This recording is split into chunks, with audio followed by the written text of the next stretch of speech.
Annual paper 2023 की, ठीक है। इसमें आज डिस्कस करेंगे ऑब्जेक्टिव की, ठीक है। 30 नंबर के ऑब्जेक्टिव आते हैं, पता सबको? Yes sir. इसमें देखो 11वां पद पूछा है, तो 11वें पद का सूत्र होता है प्लस 10D। 10D। ए का मान ये दिया है 3, ये रख दिया, 10 की जगह 10 रख दिया। और डी कैसे निकालेंगे? दूसरे से पहले को घटाकर। डी निकालने में बहुत सारे लोगों को परेशानी होती है, एक बार फिर से देख लो डी कैसे निकालेंगे। दूसरा नंबर कौन सा है? -1/2 और पहला -3। बीच में क्या लगाते हैं? माइनस। तो ये 2 बार माइनस क्या हो गया? प्लस। इसके बटे में क्या लिख लिया? 1 कम 1 और 3 दूनी 6। तो 6 में से 1 घट गया, कितना आ गया? 5/2। वही डी की जगह 5/2 रखा है, तो 10 में 5 का गुणा किया 50, 50 में 2 का भाग दिया 25, 25 में 3 घट गया 22। ये ऑप्शन नंबर बी है, बी नंबर ऑप्शन है। किसी को डाउट है इसमें? ये लिखा है शंकु की तिर्यक ऊंचाई का सूत्र। ये आप लोगों ने शंकु देखा है इसे? बोलो भैया। Yes sir. इसको कहते हैं तिर्यक ऊंचाई, इसी का सूत्र बताना है। ये क्या होती है? ऊंचाई। और ये क्या होती है? यहाँ पर कितने डिग्री कोण बनता है? 90। तो बस ये त्रिभुज अपने काम का है। यहाँ L है, यहाँ H है और यहाँ पर R। ये आयताकार त्रिभुज नहीं है, कैसा त्रिभुज है? समकोण त्रिभुज। इसमें कौन सी प्रमेय लगती है? क्या सूत्र होता है?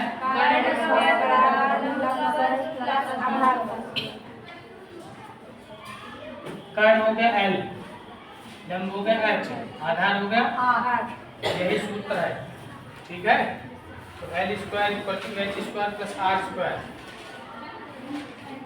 अगर L में वर्ग नहीं लगा तो वर्ग इधर आके क्या हो जाएगा? वर्गमूल, ठीक है। तो ऑप्शन नंबर हो गया डी नंबर। कौन सा ऑप्शन हो गया? डी।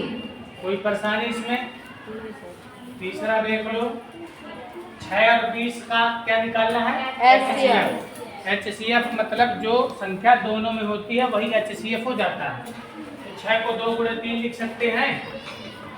6 को क्या लिख सकते हैं? 2 × 3। और 20 का गुणनखंड कर सकते हैं। 2 से भाग देंगे 10, 2 से भाग देंगे 10 आएगा, फिर 10 को 2 से भाग देंगे 5 आएगा। तो 2 2 5, दोनों में क्या है? 2। तो HCF हो गया 2। Option number C. त्रिघात, ये गुहार मान रहा है। त्रि मतलब 3। त्रि मतलब 3, तो इसका ऑप्शन क्या हो जाएगा? 3। उत्तर में डी नंबर ऑप्शन है।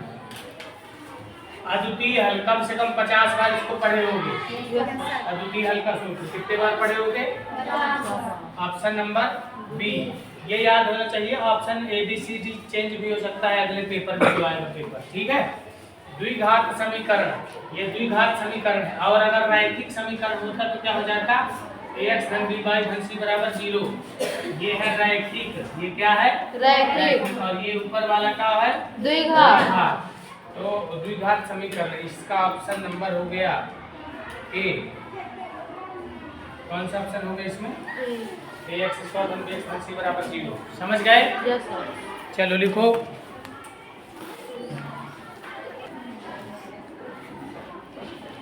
सभी को समझ में आ रहा है ना? क्यों जी आकांक्षा? Yes sir. समझ आया? हाँ।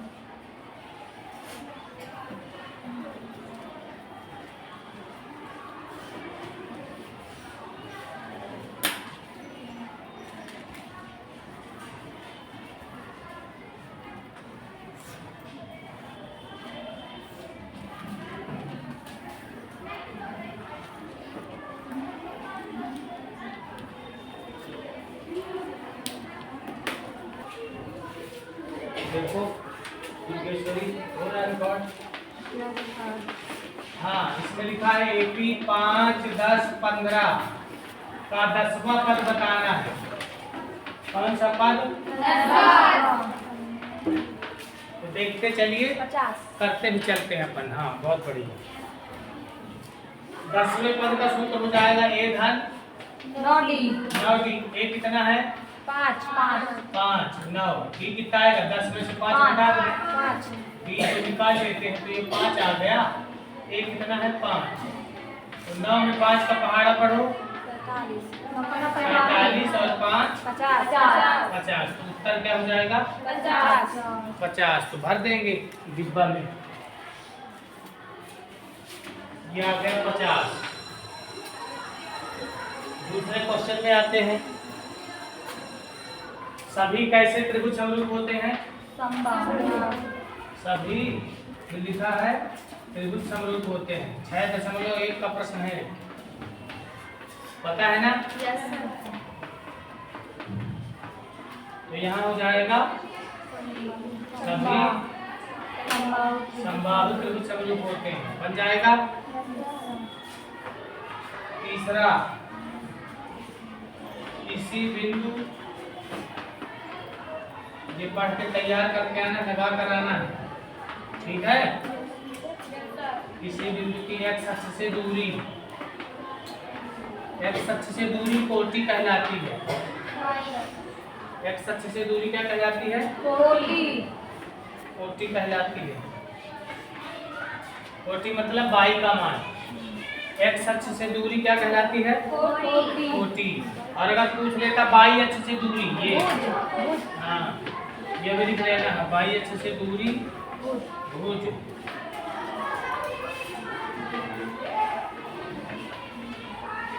कहलाता है। चौथा है निश्चित घटना की प्रायिकता।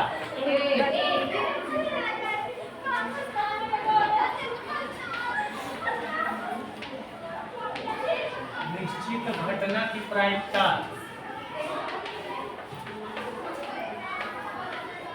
क्या होती है? अच्छा, इसके बाद एक और अपने से बताओ, इसके बाद वाला क्या आएगा? असंभव घटना की प्रायिकता 0 होती है। बहुत बढ़िया। निश्चित घटना की प्रायिकता 1, असंभव घटना की प्रायिकता 0। अंडर रूट 2 कैसी संख्या है?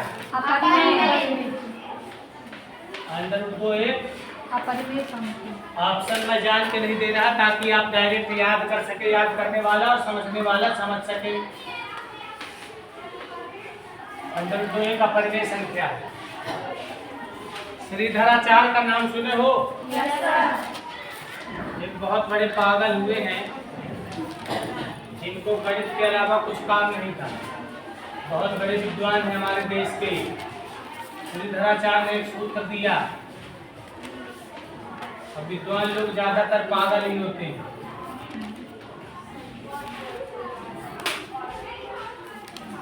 तो इस सूत्र को बता सकता कोई? कौन से सूत्र के नाम से जानते हैं? श्रीधराचार्य। श्रीधराचार्य सूत्र के रूप में जाना जाता है। सुदामा जी का नाम सुने हो? उनके एक मित्र का नाम भी था श्रीधर नाम था। क्या नाम था? श्रीधर, सुदामा जी के मित्र। और एक सुदामा जी के मित्र और थे, पता है? जिनको दुनिया जानती है। क्या? कौन? श्री कृष्ण भगवान। ठीक है। तो ये हो गए रिक्त स्थान, बन जाएगा। अरे बोलो भैया।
तो ये जो सही जोड़ी है इसको मैं सीधे आंसर ही मिला के समझा के लिखूंगा, ठीक है ना।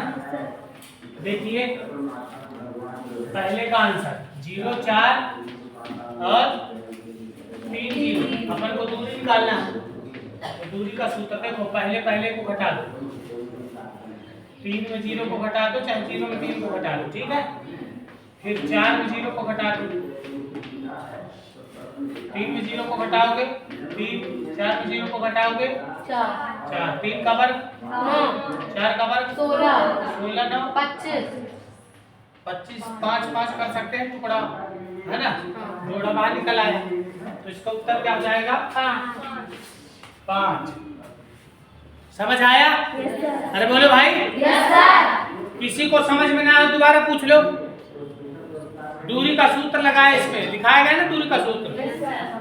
क्या सूत्र होता है नैन्सी बताओ? का होल स्क्वायर फिर यही होता है ना। दूसरा घनाभ का आयतन होता है लंबाई चौड़ाई ऊंचाई, तीन का गुणा। इसमें लिखा PAC, ए है लंबाई, ये क्या है B क्या है चौड़ाई, C क्या है ऊंचाई। तो लंबाई चौड़ाई ऊंचाई गुणा कर दो, ABC आएगा। इसमें ABC ने लिख के PAC लिख दिया है, आगे पीछे कोई फर्क नहीं पड़ता, आगे पीछे गुणा कर दो, ठीक है ना। समझ गए? घनाभ कल आपको पढ़ाया गया था ना क्लास में, ये ऐसे बनता घनाभ। ये कमरा भी घनाभ के आकार का है, तुम्हारी पुस्तक भी घनाभ के आकार की होती है, माचिस का डिब्बा भी घनाभ के आकार का होता है। वर्ग का क्षेत्रफल होता है भुजा गुणे भुजा, या भुजा की घाते 2। एक को अगर मान ले भुजा, एक को क्या मान ले भुजा, तो इसका क्षेत्रफल हो जाएगा भुजा गुणे भुजा, यानी भुजा की घाते 2। साइन स्क्वायर धन कॉस स्क्वायर क्या होता है 1।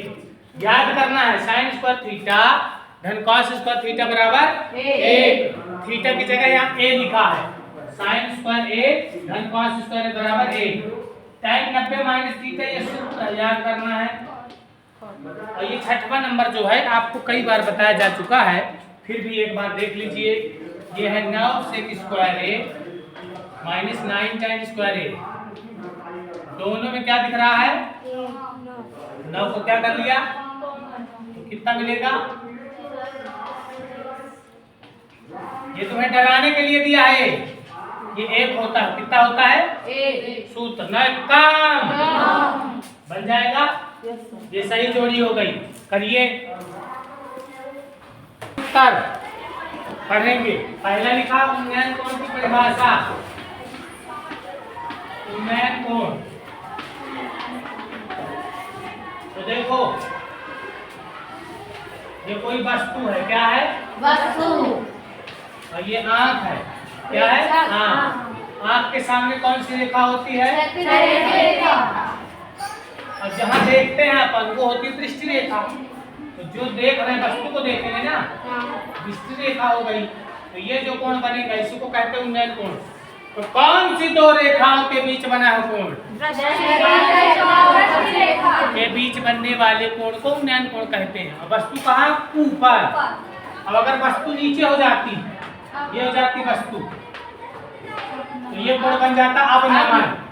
लेकिन कोण वही होता क्षैतिज रेखा और दृष्टि रेखा के बीच। वस्तु ऊपर है तो उन्नयन कोण, वस्तु नीचे है तो अवनमन। यह लिखेंगे दृष्टि रेखा और कौन सी रेखा क्षैतिज रेखा के बीच बना कोण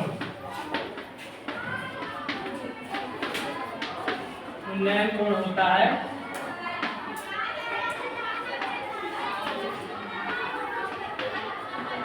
इसमें वस्तु कहाँ होती है ऊपर।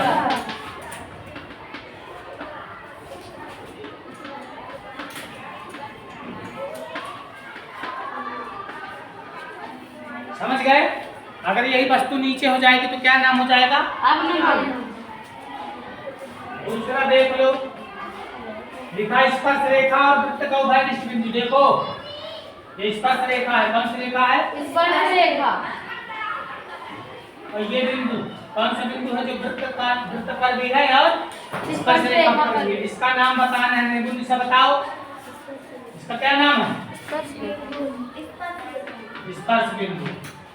और ये बिंदु क्या होता है? उभयनिष्ठ होता है। किसमें भी होता है? वृत्त में भी और स्पर्श रेखा में भी। समझ गए? तीसरा, पासे को एक बार फेंके। पासा देखे हो? महाभारत तो देखे होंगे। शकुनी मामा ऐसे करता रहता है, जो वही पासा है। तो जो पासा है उसमें 1 से 6 तक अंक होते हैं। कहाँ से कहाँ तक होते हैं? 1 से 6। एक जगह 1 लिखा होगा, एक जगह 2 लिखा होगा, एक जगह 3 लिखा होगा। जहाँ 1 लिखा होगा उसके पीछे कुछ लिखा होगा, जहाँ 2 लिखा होगा उसके पीछे कुछ लिखा होगा, और जहाँ 3 लिखा होगा उसके पीछे कुछ लिखा होगा। तो 1 से 6 तक अंक आते हैं पासे में, पता है ना? हाँ। इसमें बोल रहा है पासे को फेंके तो 8 आए। 8 आ सकता है कभी? नहीं। तो ये कैसी घटना हो गई? असंभव घटना की प्रायिकता शून्य। तो प्रायिकता इसका हो जाएगा शून्य। चौथा लिखा है,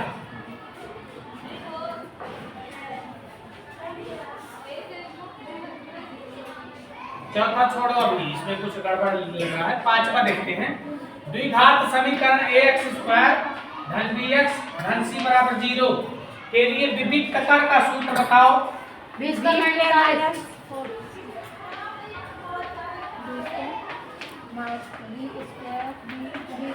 बराबर छठवा, n पदों का योग ज्ञात करने का सूत्र। नहीं SN बराबर n/2 और कोष्ठक में 2a प्लस 5 पाठ में ये पढ़ाया है ना?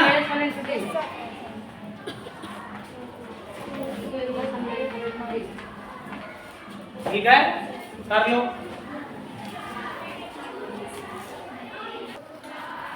सत्य सत्य देख लेते हैं। ठीक है, जो आपसे बनता है पहले उसको करना है। ठीक है, परीक्षा में जैसे ये दूरी का सूत्र, इसमें दूरी का सूत्र लगाने पड़ेगा। इसमें शंकु का आयतन क्या होता है? 3 और बेलन का आयतन होता है पाई। तो ये कितना है? 1/3 है। 1/3 है। कौन? शंकु। और लिखा क्या है? आधा। तो शंकु का आयतन बेलन का आयतन का 1/3 होता है। यहाँ लिखा क्या है? आधा। इसलिए क्या हो गया? ये असत्य। फिर दो समरूप त्रिभुज की संगत भुजाएं समानुपाती होती हैं। ये क्या है? सत्य। दो समरूप त्रिभुज के क्षेत्रफल का अनुपात उनकी संगत भुजाओं के अनुपात के बराबर होता है। ये असत्य है, क्योंकि यहाँ क्या लिखा? क्षेत्रफल। तो दो समरूप त्रिभुज के क्षेत्रफलों का अनुपात उनकी संगत भुजाओं के वर्गों के अनुपात के बराबर होता है। अगर क्षेत्रफल लिखा हो तो भुजा का अनुपात नहीं, भुजा का वर्ग का अनुपात बराबर होता है। ठीक है, याद रखना है। स्पर्श रेखा ही छेदक रेखा है। ये क्या है? असत्य। स्पर्श रेखा एक बिंदु पर काटती है और छेदक रेखा 2 बिंदु पर। दृष्टि रेखा प्रेक्षक की आंख को वस्तु को उस बिंदु से मिलाने वाली रेखा होती है। ये सत्य है। दृष्टि रेखा जो होती है वस्तु को आंख से मिलाने वाली काल्पनिक रेखा होती है। और ये दूरी निकालना है। ये हो जाएगा 7 - 0 और 1 - 0। तो 7 का वर्ग 50, 1 का वर्ग 1। ये कितना हो गया? 50। 50 के टुकड़े टुकड़े कर दो। 5 - 25, 25 दूनी 50। 5 बाहर निकल आया। 5√2 क्या दिया? 5√2। ये क्या हो गया? सत्य। तो आज की क्लास में इतना ही। ये जितने ऑब्जेक्टिव आज आपको पढ़ाए गए हैं पूरा रिवाइज करके आना है। जो भी डाउट होगा कल डिस्कस करेंगे। Thank you.